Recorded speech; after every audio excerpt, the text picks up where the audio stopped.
इति लोके बृहद्रवा भविष्यन्ति न संदेहो महाभागवतो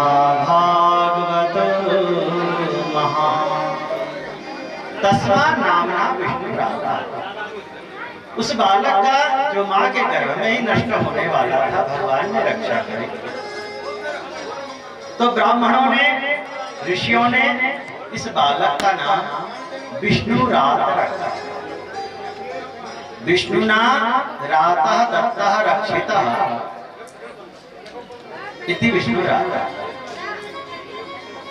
ये माँ के गर्भ में मर गया था, टुकड़े टुकड़े हो गए थे इसके, पर भगवान ने इसकी रक्षा की, इसलिए विष्णु रात। और जिस नाम से ख्याति होगी वो नाम परीक्षित होगा। परिता इच्छति, इसकी निगाहें निरंतर परीक्षण करती रहेगी कि माँ के गर्भ में जो मेरी रक्षा करने आए थे वो कौन है।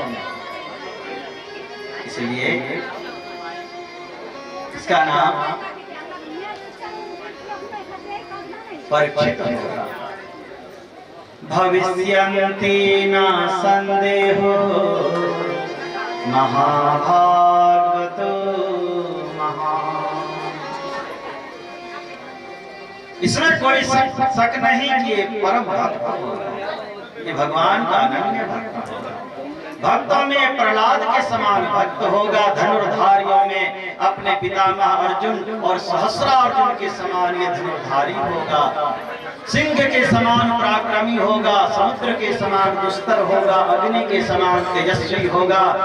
ब्रह्मण्य ब्राह्मण भक्त तो भगवान राम के समान होगा। धरती माता के तरह ये क्षमावान होगा। भगवान शिव के समान ये अति शीघ्र संतुष्ट होने वाला होगा। ऐसे ऐसे सद्गुण हैं, पर एक पाप ग्रह की कुदृष्टि पड़ रही है, जिसके कारण ये बालक अल्पायु होगा। ये युवा अवस्था में ही बालक मृत्यु को प्राप्त हो जाएगा, उसकी मृत्यु हो जाएगी। तक्षकात् दातानो मृत्यु, ऋषि के हिसाब से इसे तक्षक डसेगा और इसकी मृत्यु हो जाएगी। ऐसी विद्या की हम लोगों के पास होगा कि जन्म के साथ मृत्यु तक की भविष्यवाणी, सारी विद्याएं लुप्त होती गई, क्योंकि अधिकतर ये विद्याएं दुष्टों के हाथ लगी। वो किसी और को देना ही नहीं चाहा, और बार बार आतताइयों ने इस देश पर शासन किया, तो उससे भी बहुत सी विद्याएं नष्ट हो गई। ज्योतिर्लिंग में एक ज्योतिर्लिंग है महाकाल, उज्जैन में राजा कहते हैं। वहां महाकाल भगवान के मंदिर के पीछे एक शिला, एक पत्थर था चमकीला। उस पत्थर के सामने लोग जाते थे तो पिछले जन्म में जो आप थे वही दिखता था, प्रतिबिंब नहीं दिखाई पड़ेगा। पिछले जन्म में आप क्या थे वही प्रतिबिंब बनते थे। उसको भी दुष्टों ने तोड़ दिया। नहीं तो आज के कलयुगी प्राणी जाते जाकर देखते सांप से कि छछमें रहते, पता तो लगता है।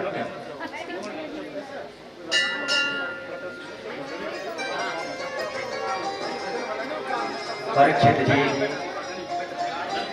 का जब राज्याभिषेक हुआ, सारी प्रजा प्रसन्न हो गई, पर गुप्तचरों के द्वारा इन्हें सूचना मिली कि आपके राज्य में कोई निरपराध को सताता है, दंड देता है। तो आतताई को ढूंढने के लिए, स्वयं दिग्विजय करने के लिए महाराज परीक्षित निकल पड़े। अनेक देशों का भ्रमण करते हुए जब चले जा रहे थे तो रास्ते में उन्होंने एक घटना देखी कि एक बूढ़ी गाय जिसकी हड्डी हड्डी दिखाई पड़ रही है, लाचार, वो गाय आंखों में आंसू बहा रहे हैं, रो रहे हैं। उस गाय को देख करके, उसकी दयनीय दशा देख करके महाराज परीक्षित ने अपने रथ को खड़ा कर दिया। देखते हैं कि थोड़ी देर में वहां एक बैल आता है। वो बैल, जिस बैल के 3 पांव टूटा हुआ था, जबकि हम सब जानते हैं किसी 4 पैर वाले जानवर का अगर 1 पांव टूट जाए तो बड़े मुश्किल से चलता है, 2 पांव टूट जाए तो खड़ा नहीं हो सकता, तो चलेगा क्या।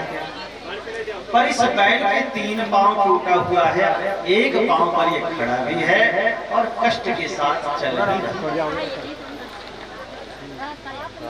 वो बैल उस गाय के पास पहुंचा और उसे चाटा।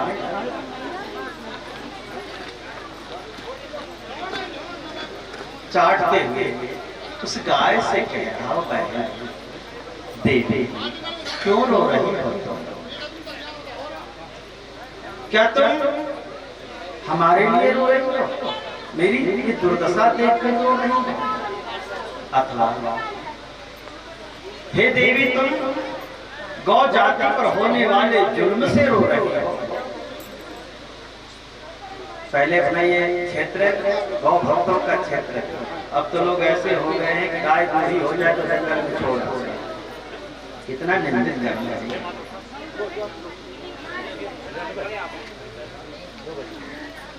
दूषित करना है। अथवा हे देवी, तुम उन ब्राह्मण जाति के लिए रो रही हो जो ब्राह्मण धर्म अधर्म का विचार किए बिना भक्षाभक्ष खाएंगे, स्वतंत्र आचरण करेंगे, जिनके पास ब्रह्म ज्ञान नहीं होगा, जिनके वेद शास्त्र का ज्ञान मात्र जीविका का साधन बन करके रह जाएगा। क्या उन ब्राह्मण जाति के लिए रो रही हो? अथवा हे देवी, उन क्षत्रिय जाति के लिए रो रही हो जो अपने आप को क्षत्रिय तो कहेंगे पर उनके बाजुओं में बल न होगा। वो निर्बल क्षत्रिय जो स्वयं अन्याय के रास्ते पर चलेंगे तो फिर वो औरों की रक्षा क्या करेंगे? उन क्षत्रिय जाति के लिए रो रही हो। अथवा उन वैश्य जाति के लिए रो रही हो जिनके पास धन तो होगा पर वो धर्म में न लगाना चाहेंगे। अथवा हे देवी, तुम उन शूद्र जाति के लिए रो रही हो जो अभिमान में भर करके ब्राह्मण आदि का अपमान करते फिरेंगे। उन शूद्र जाति के लिए रो रही हो। जो कुछ उस बैल ने कहा, सारी घटनाएं घट रही हैं।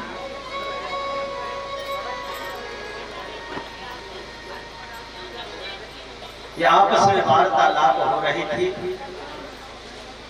महाराज परीक्षित ने देखा कि उसी समय एक काला कलौटा रौद्र पुरुष हाथ में डंडा लिए वहां आधा और अंधाधुन पीठ भी लगा उस गाय का।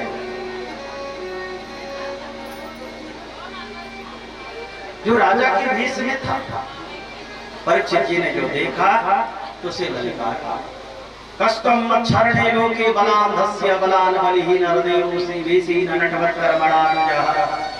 अरे बहन, तुझे लज्जा नहीं आती? इस मरे मराए असहाय गाय बैल को पीट रहा। ठहर जा, तुम्ही को तो हम ढूंढ रहे हैं। परीक्षित जी ने अपनी तलवार उस पापी के गले पे रख दिया और कहा, तुमसे तो मैं बाद में निपटूं, पहले इनसे तो पूछूं कि हमारे राज्य में ये दुखी क्यों है, किसने इनकी ऐसी दुर्गति कर दी। तो बैल से पूछा, हे महाभाग, आपकी ऐसी दुर्गति किसने करी? किसने करी? आप डरिए ना, उसका नाम बताइए। मैं उस पापी को दंड दूंगा। उस बैल ने कहा, हे राजा, मैं डरता किसी से नहीं, पर शास्त्र के मिले हुए वचनों से मैं भ्रमित हो रहा हूं। कुछ शास्त्र के ज्ञाता अथवा शास्त्र ये कहता है कि जो जैसा कर्म करता है वैसा भोगता है। को नहीं सुख दुख करता था, निज कर्म कृत भोग सब भ्राता। तो जो जैसा करता वैसा भोग। कोई सुख दुख देने वाला नहीं, मेरे ही कर्म खराब होंगे तो मैं भोग। जो शास्त्र ग्रहों की प्रधानता देते हैं ज्योतिष आदि, वो कहते हैं भाई कर्म वर्म कुछ नहीं है, तो ग्रहों का खेल है। पाप ग्रह का जब राहु केतु शनि का दशा चले तो अच्छे अच्छे धर्मात्मा भी दुख भोगते हैं।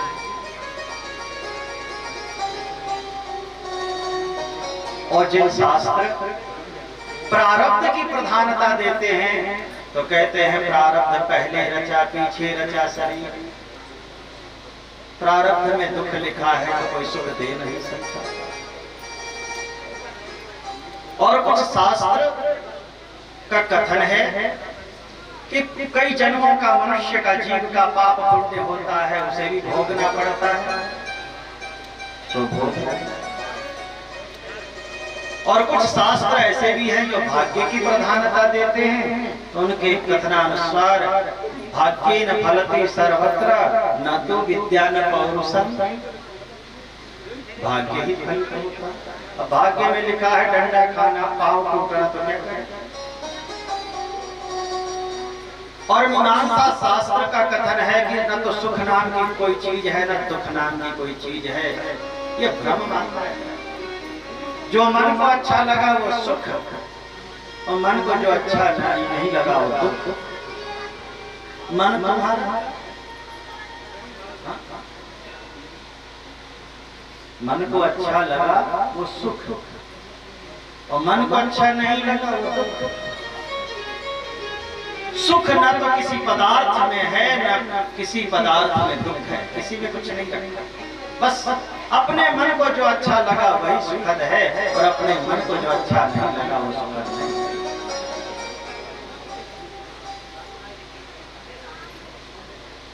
जैसे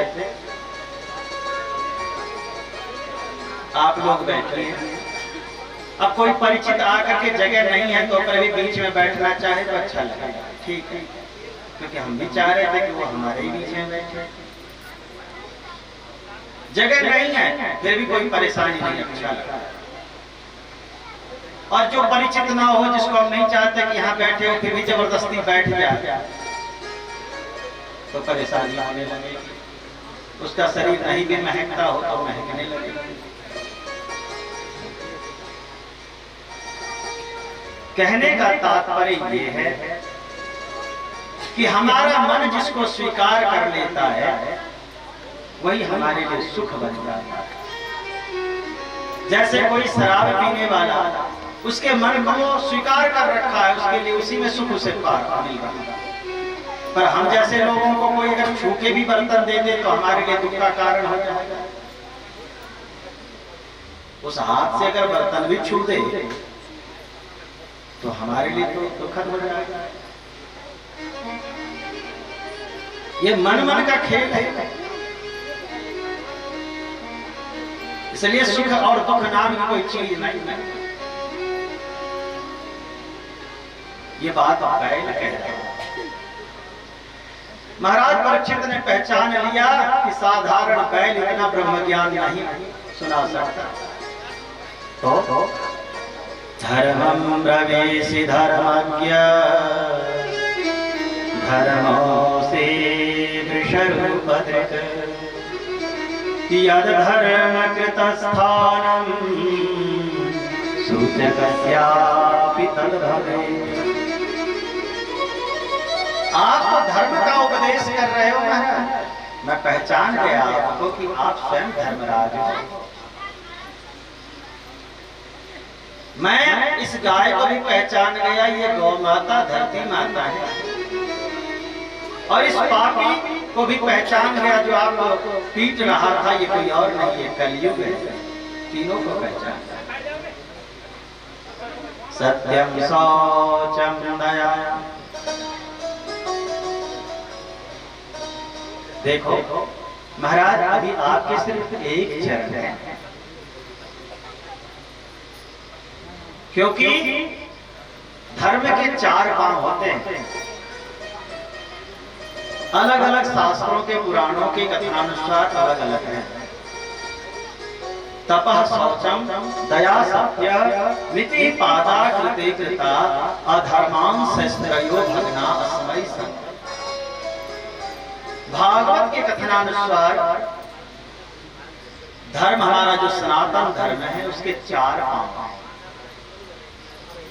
कौन कौन से?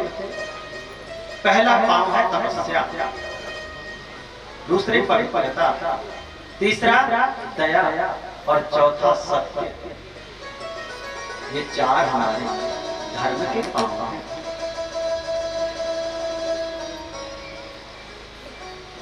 धर्म बृहद पुराण में इस विषय में बहुत विस्तृत है।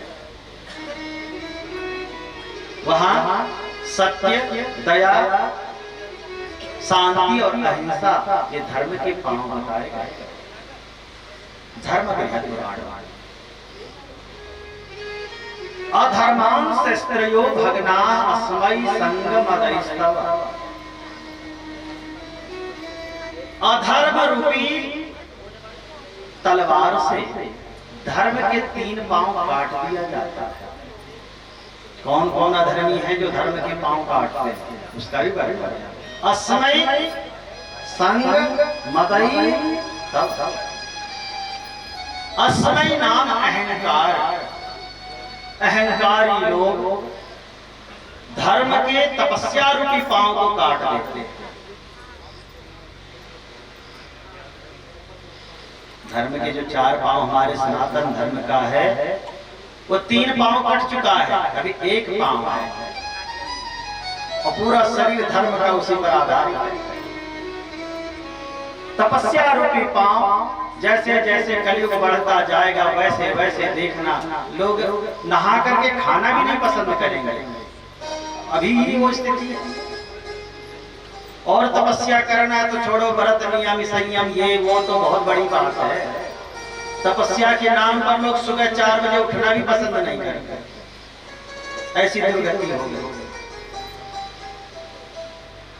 तपस्या के नाम पर सुबह उठ करके अपने माँ बाप को प्रणाम करना भी अब संभव नहीं रहा, क्योंकि तपस्या रूपी पांव को अहंकारियों ने काट डाला। छोटे छोटे बच्चे अहंकार में भरे पड़े। कह दो माँ बाप को सुबह प्रणाम करना, तो ऐसा जवाब देगा कि अब सुनना पाओगे। तो इन अहंकारियों ने, अभिमानियों ने धर्म के तपस्या रूपी पांव को काट डाला। संग, दूसरा पांव पवित्रता। पवित्रता रूपी पांव को उन पापियों ने काटा जो पर नारी का स्पर्श करते हैं, पर नारी के साथ संबंध बनाते हैं, और उन स्त्रियों ने जो पर पुरुष के साथ संबंध बनाती है। इससे पवित्रता धर्म का नष्ट हो गया। सिर्फ पानी छिड़कने से कोई शुद्ध नहीं हो जाता, ये सबसे बड़ी अपवित्रता है। और जो चरित्र से शुद्ध है वो सबसे अधिक शुद्ध है। तो इस कलयुग में चरित्रहीन लोग बहुत बढ़ते ही जा रहे हैं, क्योंकि पवित्रता धर्म का नष्ट हो चुका है। एक पांव। तीसरा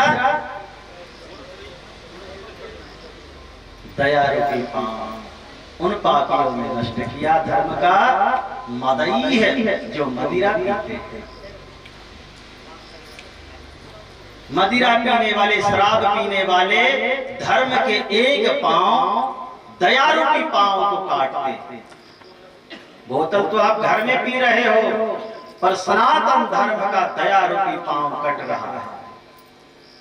जैसे पिंडदान तो यहाँ कर रहे हो बद्रीनाथ में, और पितृ लोग वहाँ तृप्त होते हैं। ठीक उसी प्रकार से सूर्य भगवान को यहाँ अर्घ देते हैं, जल देते हैं, और 13 करोड़ किलोमीटर दूर भगवान सूर्य नारायण तृप्त होते हैं। उसी प्रकार से बोतल तो आप अपने घर में पी रहे हो, पर धर्म का एक पांव, दया की पांव आप काट रहे हो। उन पापियों ने धर्म को एक पांव से रहित कर दिया जिन्होंने बोतल पिया।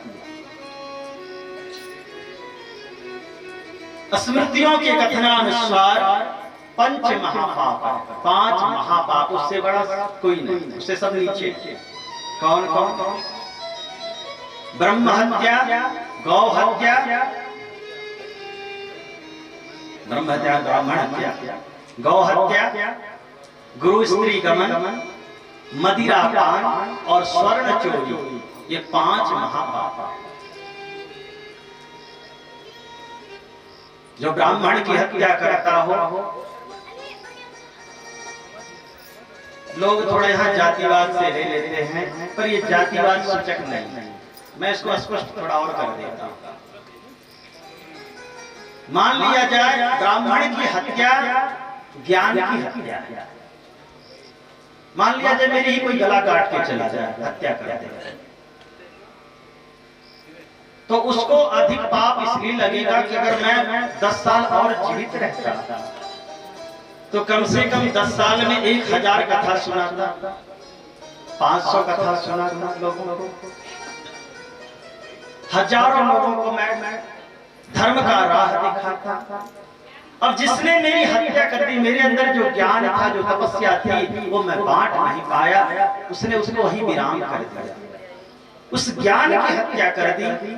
हमसे होने वाले हजारों लोग जो लाभान्वित होते, कथा सुनते, धर्माचरण करते, वो सब बंद हो गया। तो हमारी हत्या करने का अधिक पाप इसलिए लगेगा क्योंकि मेरी जिंदगी के साथ हजारों लोगों के मंगल जुड़े हुए। हत्या का पाप तो लगेगा, पर कम और ज्यादा का यही अंतर हो जाता है। जो जितना लाभप्रद हो समाज के लिए, धर्म के दृष्टि से, उसकी हत्या करने पर उतना ही अधिक पाप लगता है।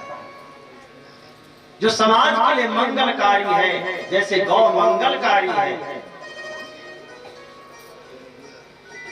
पर कुत्ता मंगलकारी नहीं है। तो इसलिए दोनों के पाप, हत्या के पाप तो लगेंगे, पर गौ हत्या के अधिक पाप लगेगा, क्योंकि वो मंगलकारी है। उसके मलमूत्र भी मंगलकारी है, पर कुत्ता के मलमूत्र दूषित है। यहाँ ज्ञान की हत्या हो रही है, ब्राह्मण की हत्या अर्थात ज्ञान की हत्या। इसलिए ब्रह्म हत्या करने वाले महापापी होते हैं। यह जातिवाचक सूचक नहीं है, ज्ञानवाचक है। ब्रह्म हत्या, गौ हत्या महापाप।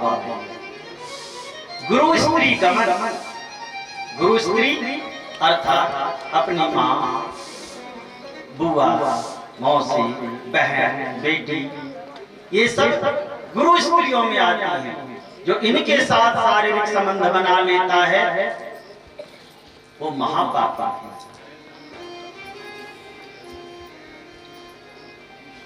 मदिरा पान, जो शराब पीता है वो भी महापाप करता है।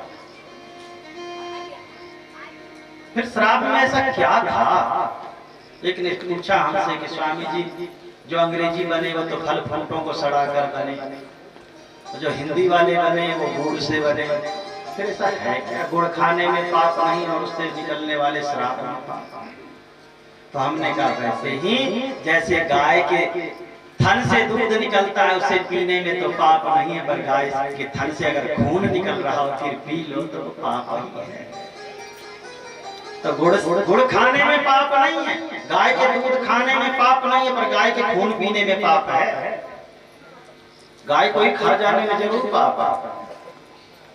तो कौन वस्तु कहां से निकलता है इससे मतलब नहीं रखता, उसका प्रभाव क्या है, उसका नाम क्या है।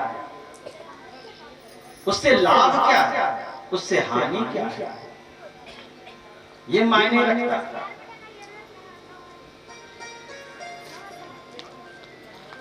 ये बहुत बड़ी बात है।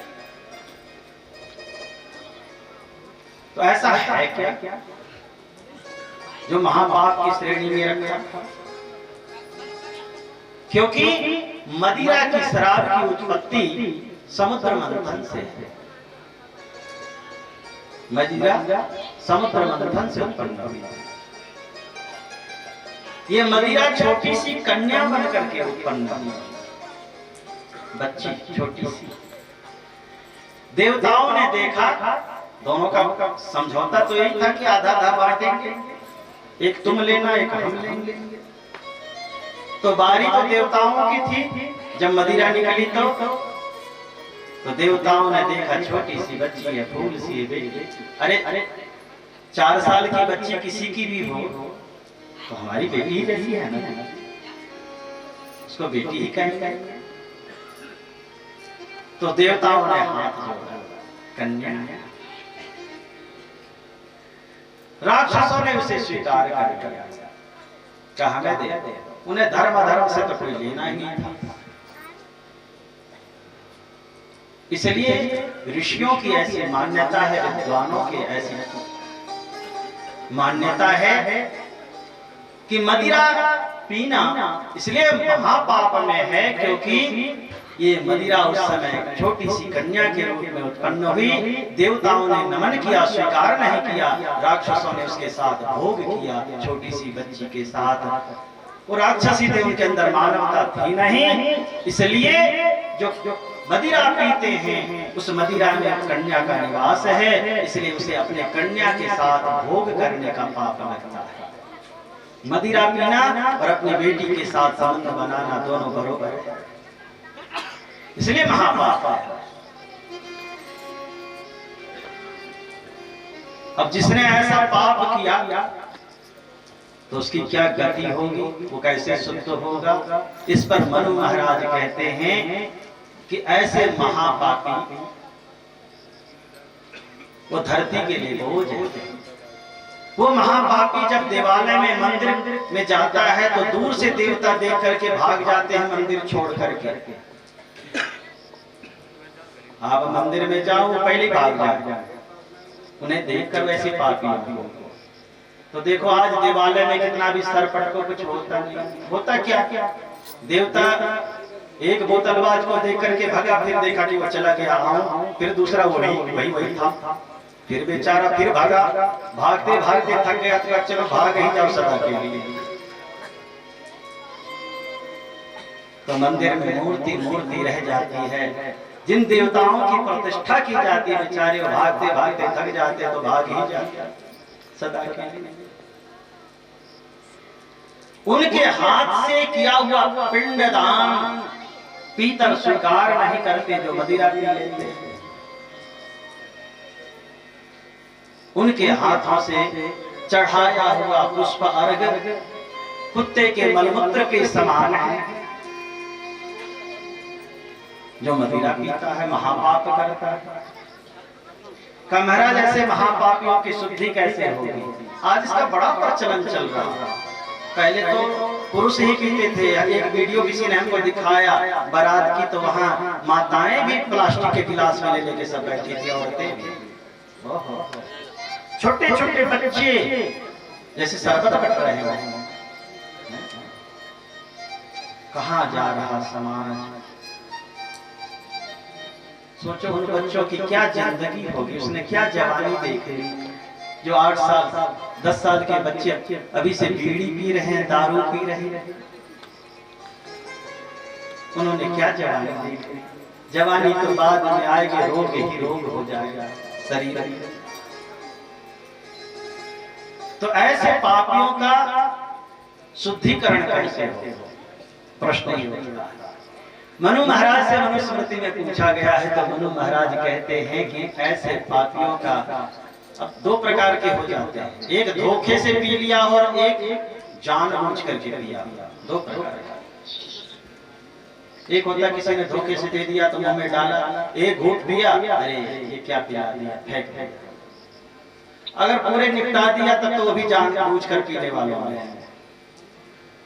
और जो इच्छा से पीता रहा, बोतल के बोतल न जाने कितने बोतल, खुद उसको गिनती नहीं पता।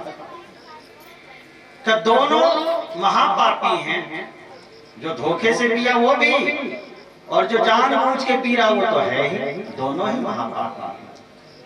हाँ, इनके प्रायश्चित के अलग अलग नियम हैं। क्या नियम है महाराज? का ऐसे चांडाल जो मदिरा पी रहा महापापी, जो अनजाने से पिया हो, धोखे से किसी ने पिला दिया हो, उसके शुद्धि का उपाय बताते हुए कहते हैं कि गौघृत, गाय का घी गर्म कर, कितना का जितने एक बार आदमी मुंह में भर लेता है, 100 ग्राम 50 ग्राम, इतना गर्म करो कि उस घी में मानो अग्नि पकड़ने वाली हो, आग लगने वाली हो, धुआं उठने लगे, इतना उसे गर्म करो। उसके बाद उसका मुख खोलो, उस पापी का, महापापी का, और मुख में डाल दो, तो मर जाएगा। मनु महाराज कहते हैं ऐसे महापापियों को जीना भी नहीं चाहिए, धरती रोती है ऐसे पापियों के बोझ से। चलिए, मैं भी चाहता हूं कि निपट जाए। जीरा नहीं डालना, बस गर्म घी डालना है, यानी मृत्यु प्रायश्चित है। का महाराज ये तो अनजाने वाले के लिए आपने इतना खतरनाक प्रायश्चित बताया, और जो जानबूझ करके बोतल बोतल पीते रहते हैं उनको कैसे शुद्ध करें? अनजाने वाले भाई कटहल और बेर वाली बात हो गई। एक सरफिरा राजा ढोल पिटवाया कि हमने ऐसा वस्तु जो कभी खाया नहीं, कोई खिला दे तो मैं उसको जमींदारी दे दूंगा, जमींदार बना दूंगा। और जितने लोभी लालची, कोई कटहल लेके, कोई बेर लेके, कोई आम लेके, कोई इमली लेकर के, कोई आरू लेकर के पहुंचा वहां, कोई खुमानी लेकर के, कि शायद राजा नहीं खाया होगा, तकदीर चमक जाएगी। सब लाइन से लग गए। मंत्री ने देखा, महाराज बहुत लोग हैं, फिर से ढोल पिटवा, क्या का जो चीज खाया होगा और वही चीज दूसरा लेकर आएगा,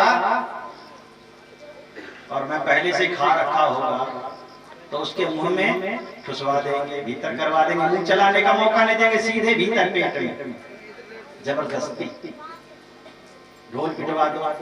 तो जो समझदार थे वो बेचारे चले गए, पर कुछ लालची थे वो बेचारे खड़े रहे। एक अखरोट लेकर खड़ा था, एक कटहल लेकर खड़ा था। अखरोट वाले सामने था।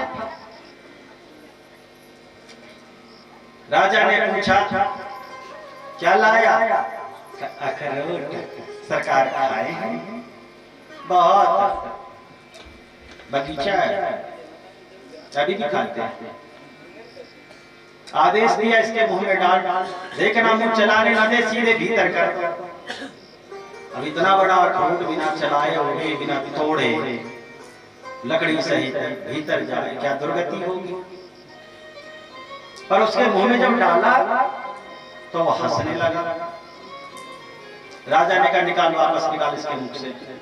अरे क्यों हंस क्यों रहा हो? का सरकार एक बात पूछो, आपने कटहल खाया कि नहीं खाया? का बहुत खाया, सब्जी बना बना के खाया। का बस यही सोच सोच के तो मैं हंस रहा कि अखरोट भीतर जा रहा तो इतना दर्द हो रहा, वो कटहल कैसे जाएगा? वो कटहल वाले का क्या होगा? तो जो अनजाने से दारू पिया उसके लिए तो मनु महाराज ने इतना बड़ा उपाय बताया प्रायश्चित का। तो जो मनमाना किए हैं उसका का उसके मुख को खोलो। हाँ, मुख की गहराई लंबाई ना बोलो। उसके बाद अंगार, अग्नि की अंगारा जो कहीं से काले ना हो, लह लह करते हुए, उतने कोयला उसके मुख में डाल और मुख ऊपर से बंद कर तो महाराज तुम मरेगा ही, निश्चित है मरेगा, बचेगा नहीं। मरेगा तो क्षेम धर्म भले कल्याण हो जाएगा। प्रायश्चित करता हुआ जो प्राण त्यागता है वो उस पाप से मुक्त भी होता है और उसके लिए स्वर्ग के दरवाजे खुले होते हैं। उसे जीना ही नहीं चाहिए। यानी जिसका हमारा सनातन धर्म ऐसे लोगों को पसंद नहीं करता, शास्त्र स्वीकार नहीं करता।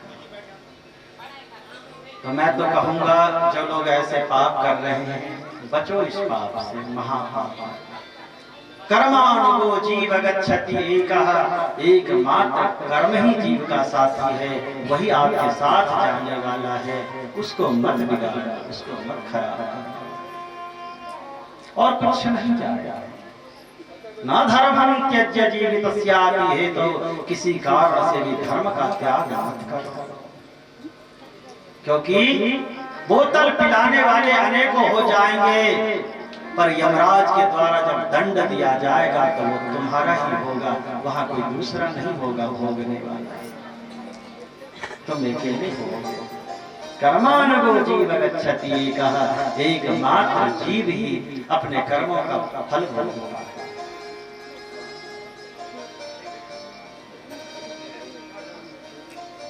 धर्म का एकमात्र पांव सत्य भी है, पर सारा शरीर का भार उसी पर है। लोग सत्य के प्रभाव से ही जी रहे हैं। धर्म की ऐसी दुर्गति है। महाराज परीक्षित ने धर्म को स्वस्थ कर दिया, कलयुग को दंड देना चाहा तो कलयुग चरणों में गिर पड़ा।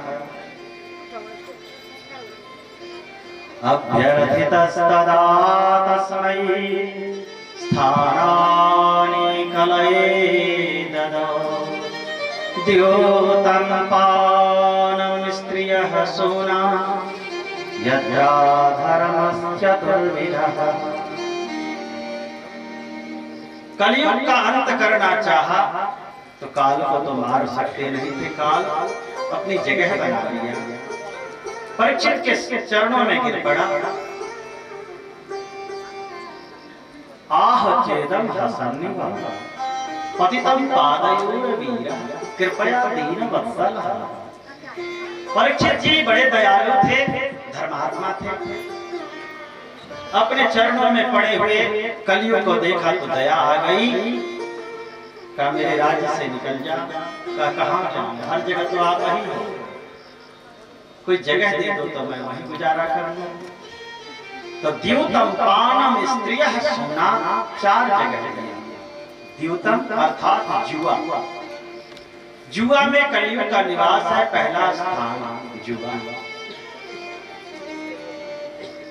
जिसको अपने विनाश याचना करने पर स्वर्ण में दिया, काल अपनी जगह बना लिया, मुकुट में प्रवेश कर गया स्वर्ण में पा करके।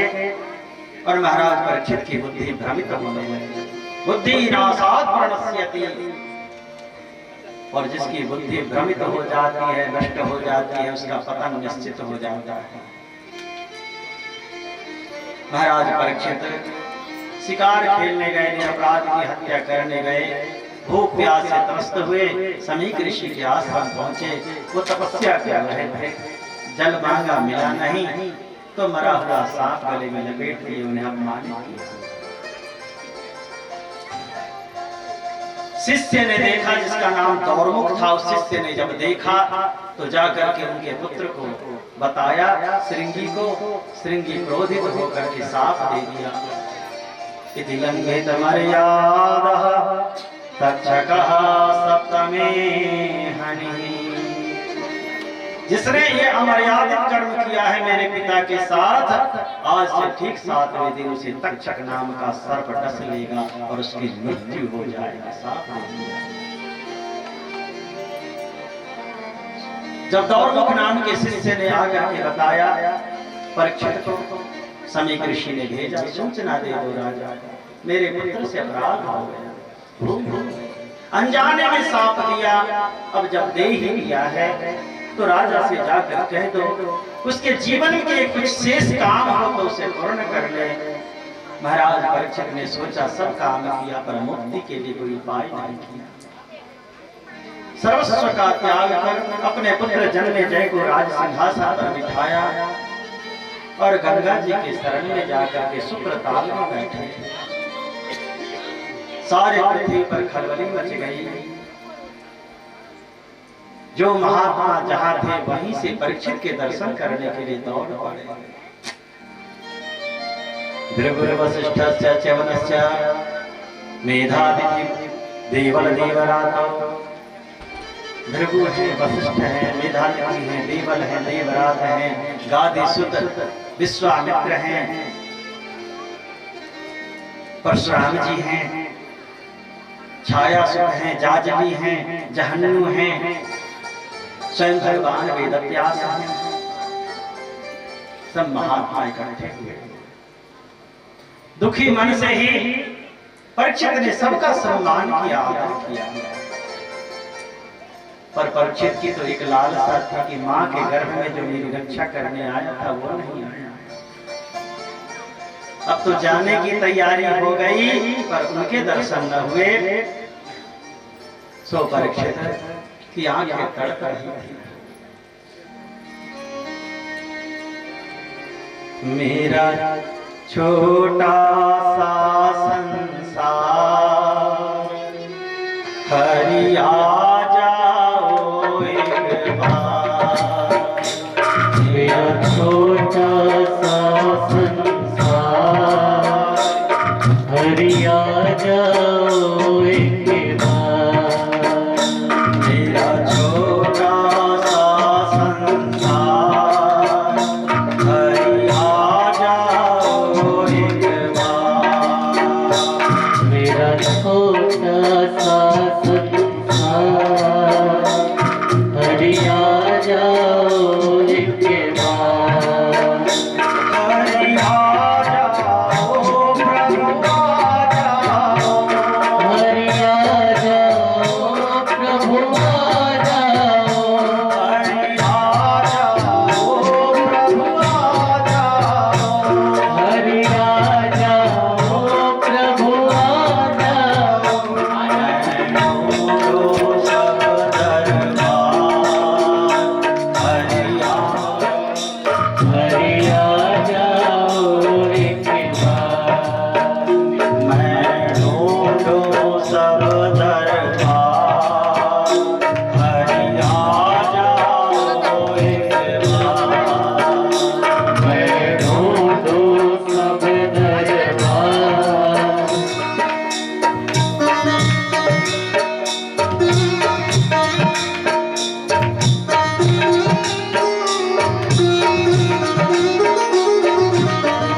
मेरी गैया पार लगा जाओ। मेरी गैया पार लगा जाओ। मेरी गैया पार लगा जाओ। मेरी बिगड़ी बात बना जाओ। मेरी बिगड़ी बात हरि आ जाओ एक बार। मेरे बिगड़ी बारंबार हरि आ जाओ एक बार। दुखिया करे हरि आ जाओ एक बार। दुखिया करे पुकार।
तत्र भवद भगवान व्यासपुत्रो यदक्षया गामटमानो नपेक्षः आलक्ष्यलिङ्गो निजलाभतुष्टो धृतस्य बालैरवधूतवेषः।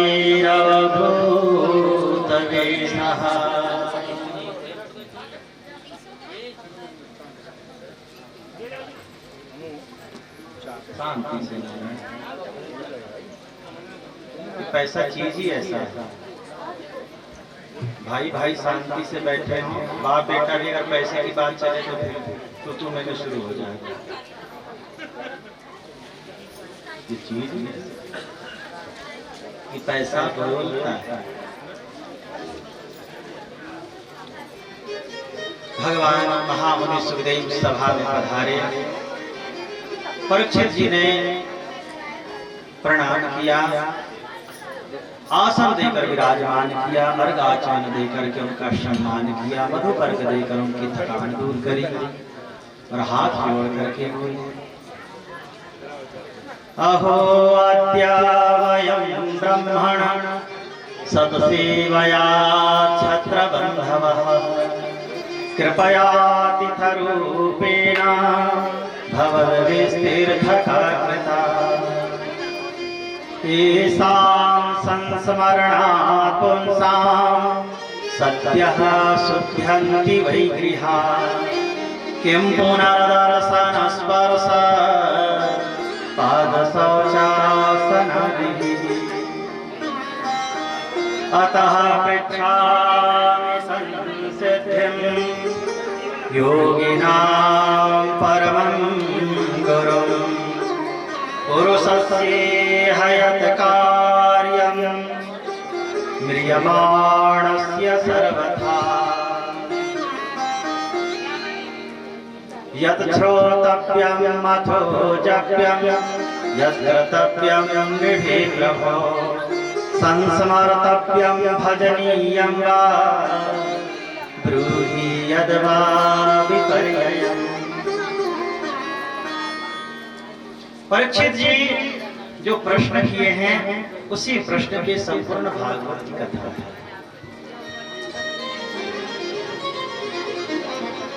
प्रश्न ही ऐसा है,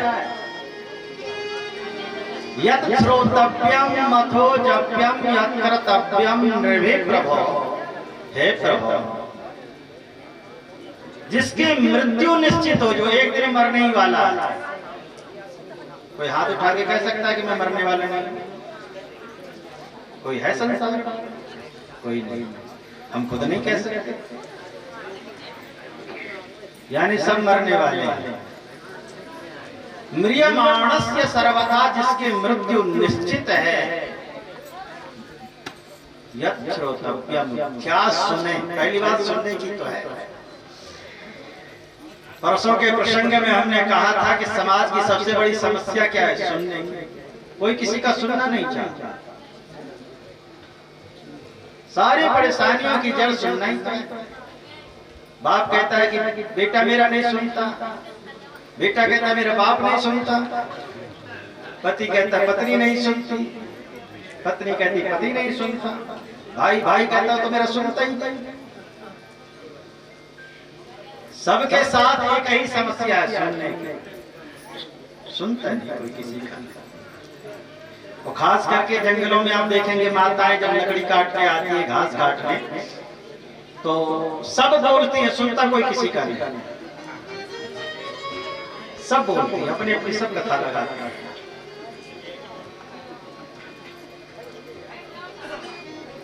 सुनाने के लिए पूरी दुनिया है, पर सुनने के लिए कोई राजी नहीं।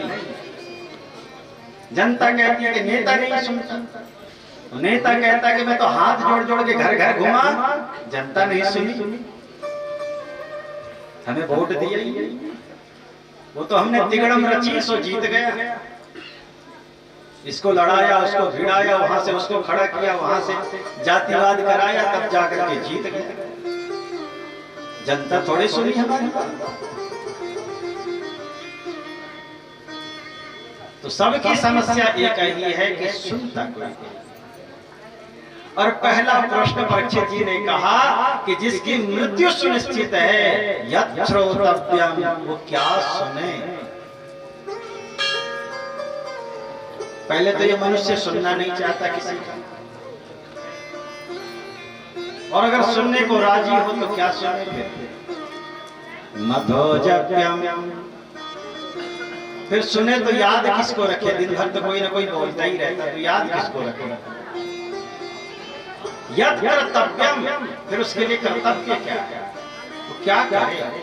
सुन लिया, किसी किसी का सुन लिया, तो याद भी किसका किसका रखे।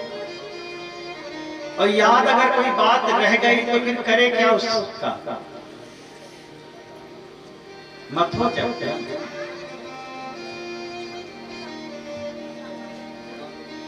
किसका किसका स्मरण रखे। यद्वा ब्रूहि विपर्ययम्, हे विप्रवर, कृपा करके बताइए कि जिसकी मृत्यु निश्चित है वो क्या करे। परीक्षित जी और हम में थोड़ा यही अंतर है हम सब में, कि परीक्षित जी को ज्ञान हो गया था कि 7वें दिन वो मरेंगे, पर इतना ज्ञान तो सबको है, क्योंकि रविवार, सोमवार, मंगलवार, बुधवार, बृहस्पतिवार और शुक्रवार, शनिवार, ये 7 दिन तो सबके लिए ही है। अरे इन्हीं 7 दिन में एक दिन अपना भी तो जन्म का है और एक दिन अपना मृत्यु का है। 8वां है किसके लिए। परीक्षित जी महाराज के 7 दिन की जिंदगी थी, तो अपनी कौन 8वें दिन की है ये बताओ। थोड़ा फर्क है कि धर्मात्मा थे, भगवान के भक्त थे, तो नहीं ये ज्ञात हो गया था कि इन 7 में से ये दिन, रविवार, सोमवार जो भी रहा होगा, ये दिन हमारे मौन का है। और हमें पता है, हम अधूरे, जन्म का पता है, मृत्यु का नहीं। परीक्षित को दोनों ही पता था, जन्म का। माँ बाप ने जन्म का तो बता दिया कि बेटा तू शनिचर को पैदा हुआ था, इसलिए काला कलौटा पैदा हुआ, बता दिया। पर मरेगा किस दिन ये कोई नहीं बताया। वो माँ बाप के औकात की बाहर की चीज। यही अंतर है। मृत्यु तो हमारी जिंदगी तो अपने भी 7 ही दिन के लिए, 8वां किसी के लिए नहीं। तो हम भी जब मरने ही वाले हैं, आज मरे कल मरे, रविवार को मरे, सोमवार को मरे, मरना ही है, तो हमें सबसे पहले क्या सुने, प्रश्न ये उठता है। ऐसा प्रश्न किया परीक्षित जी ने महामुनि सुखदेव से प्रसन्न हो गए। वरीयाने से ते प्रश्न कृतो लोकहितं नृप आत्मवित् सम्मतः पुंसां श्रोतव्यादिषु यः परः श्रोतव्यादीनि राजेन्द्र निर्णाम सन्ति सहस्रश अपश्यतात्मतत्त्वं गृहेषु गृहमेधिनां निद्रया ह्रियते नक्तं दिवायेन च वाव्ययः दिवाचार्थे हया राजन् कुटुम्बम्। वैसे तो एक लाइन में उत्तर दे रहे हैं महामुनि सुखदेव। धन्य है आप महाराज परीक्षित, जो इतने बड़े प्रतापी राजा होकर के भी अंत समय में आपको अपने आत्म कल्याण की चिंता हो रही है। वरीयाणे से ते प्रश्न, बहुत सुंदर प्रश्न किया। आत्मवित् सम्मतः, ये ब्रह्म ज्ञानियों के अनुकूल प्रश्न है। प्रसन्न हो जाते हैं महात्मा लोग ऐसे प्रश्नों से, और ऐसे प्रश्नों के उत्तर सुनने योग्य होता है। बहुत सुंदर। अन्यथा जो घर गृहस्थी में फंस जाता है, गृहेषु गृहमेधिनां, तो निद्रया ह्रियते नक्तं दिवायेन च वाव्ययः दिवाचार्थे हया राजन् कुटुम्बम्। उसकी जिंदगी तो परिवार के लालन पालन में ही जिंदगी समाप्त हो जाती है। घर गृहस्थी की छोटी छोटी वस्तुओं का उसे तो ध्यान रहता, पर अपना आत्म कल्याण भूल जाता है कि मैं मर के जाऊंगा तो क्या लेके जाऊंगा, ये कभी नहीं सोचता। बच्चे के पाँव में चप्पल नहीं हो तो दिखे, पर ये नहीं दिखता कि हम मर के जाएंगे तो कहाँ जाएंगे, ये कभी नहीं दिखता। धन्य हैं आप जो अपने आत्म कल्याण के लिए सोचते हैं। इसलिए तस्मात् भारत सर्वात्मा भगवान ईश्वरो हरि। सबके जो आत्मा है ईश्वर भगवान। हे भारत अर्थात परीक्षित, श्रोतव्यः कीर्तितव्यस्य संस्मर्तव्यश्चिच्छता भयम्। उन भगवान श्री हरि की कथा सुनो, कथा सुनो। जो भगवान की कथा सुनने लगते हैं उसे अपने माँ बाप के भी शब्द अच्छे लगने लगते हैं। और पहले ही सोचोगे कि माँ बाप की बात अच्छी लगी तो नहीं लगेगी।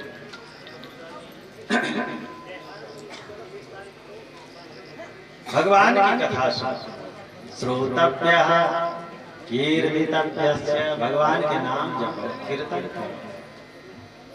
संस्मर्तव्यः, भगवान को भूलो नहीं, स्मरण रखो। कैसे? मन भूल मत जइयो राधा रानी के चरण, मन भूल मत जइयो राधा रानी के चरण, मन भूल मत जइयो राधा रानी के चरण, मन भूल मत जइयो राधा रानी के चरण, राधा रानी के चरण, श्यामा प्यारी के चरण, राधा रानी के चरण, श्यामा प्यारी के चरण, राधा रानी के चरण, श्यामा प्यारी के चरण, राधा रानी के चरण, श्यामा प्यारी के चरण, मन भूल मत जइयो राधा रानी के चरण, मन भूल मत जइयो राधा रानी के चरण, मन भूल मत जइयो राधा रानी के चरण, मन भूल मत जइयो राधा रानी के चरण।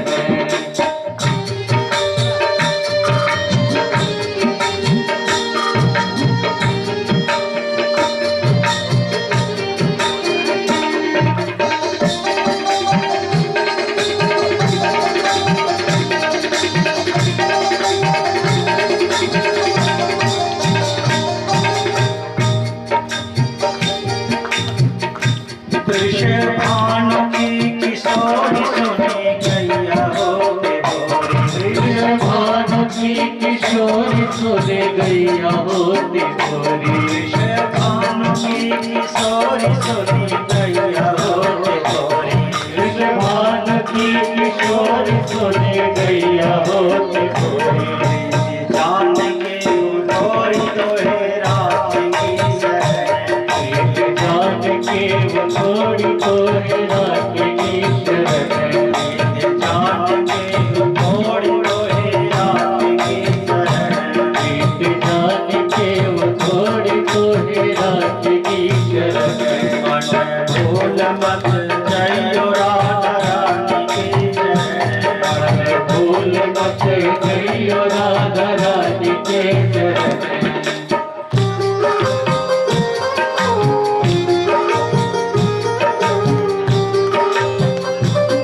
भूल मत जइयो राधा रानी के चरण, राधा रानी के चरण, श्याम प्यारी के चरण, राधा रानी के चरण, श्याम प्यारी के चरण, राधा रानी के चरण, श्याम प्यारी के चरण, राधा रानी के चरण, श्याम प्यारी के चरण।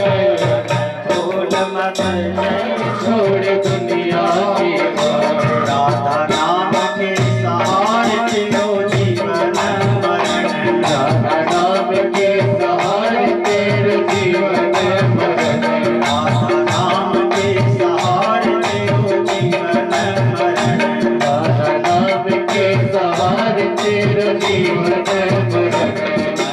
भूल मत जइयो राधा रानी के चरण, भूल मत जइयो राधा रानी के चरण, भूल मत जइयो राधा रानी के चरण, भूल मत जइयो राधा रानी के चरण, भूल मत जइयो राधा रानी के चरण, भूल मत जइयो राधा रानी के चरण, भूल मत जइयो राधा रानी के चरण, भूल मत जइयो राधा रानी के चरण। बस अपने मन को यही सिखाओ कि भगवान के नाम न भूलो। हे प्रभु, बस इतनी कृपा कर दो कि मैं आपको भूलूं नहीं, कभी न भूलूं।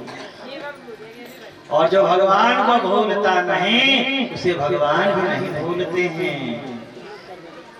जो भगवान से प्रेम करता है, उसे भगवान भी तो प्रेम करते हैं। अरे जो प्रेम बस सबरी के जूठे बेर खाए, प्रेम में जो आकर के राजस्व यज्ञ में जूठे पत्थर उठाते रहे भगवान, जब इतना प्रेम भगवान ने निभाया तो क्या हमारे प्रेम को ठुकरा देंगे? सबसे ऊंची प्रेम सगाई, सबसे ऊंची प्रेम सगाई, सबसे ऊंची प्रेम सगाई, सबसे ऊंची प्रेम सगाई।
जो भी कहना है मुस्कुरा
क्यों प्रेम के बस आए जो रथ हाक्यो प्रेम के बस आए तूने रथ हाक्यो भूल गए ठकुराई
सबसे ऊंचे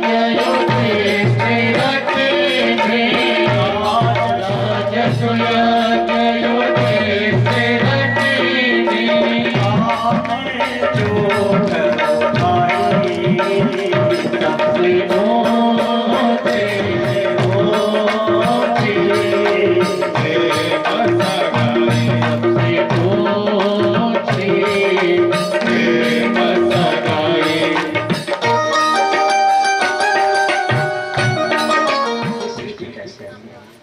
एको अहम बहुश्यामी। जब भगवान एक ही अनेक रूप में विराजमान होना चाहे तो उन्होंने सृष्टि किया, विस्तार किया। दूसरे स्कंध में भगवान ने सृष्टि का वर्णन किया है।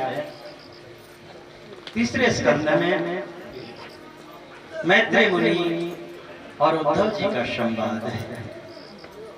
बहुत सुंदर नाम है। और इसी क्रम में मनु महाराज के संतान के वर्णन भी है। आदि मानव मनु, मनु शत्रुपा से उत्पन्न जो सृष्टि है उसका वर्णन है। पहले तो ब्रह्मा जी ने मानसिक सृष्टि करी, पर वो सृष्टि का विस्तार नहीं हो पाया, तो फिर मैं थोड़ी सृष्टि प्रारंभ कर मनु और शत्रुपा बन गए भगवान ब्रह्मा जी, और उनके 5 संतान हुई, 3 कन्या और 2 पुत्र। कन्याओं के नाम देवाहुति, आकृति, वर्षोति।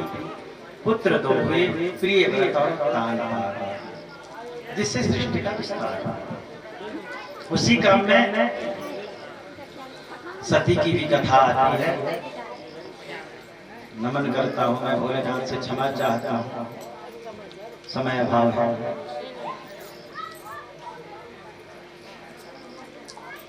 पांचवें स्कंध में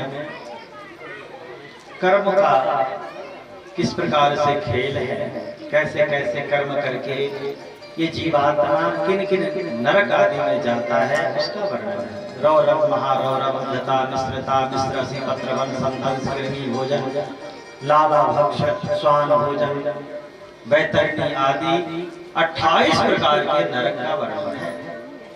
यानी अलग अलग पापी अलग अलग नरक में जाते हैं। गुरुदेव जातीनां वेदानां च नराधमैः निद्यानो श्रुतायस्तु पापानां विकुर्वतां तेषां लोहमयाः कीलं बहनिवर्णाः पुनः पुनः निगम्यन्ते श्रवणेषु धर्मराजः किंकरैः। गुरुदेव जातीनां वेदानां च नराधमैः। जो गुरुजनों की निंदा करता है वो तो बहुत बड़ा पापी है, जो सुनता है, सुनना भी नहीं चाहिए। अपने गुरुदेव की कोई निंदा कर रहे तो बाहु में अगर बल हो तो उसकी जीवा खींच ले, अगर ऐसे सामर्थ्य न हो तो कान में उंगली डालकर वहां से किनारे न सुन। कहीं वेद की निंदा कोई कर रहा हो तो उसे दंड दे, अगर सामर्थ्य न हो तो वहां से हट जाए।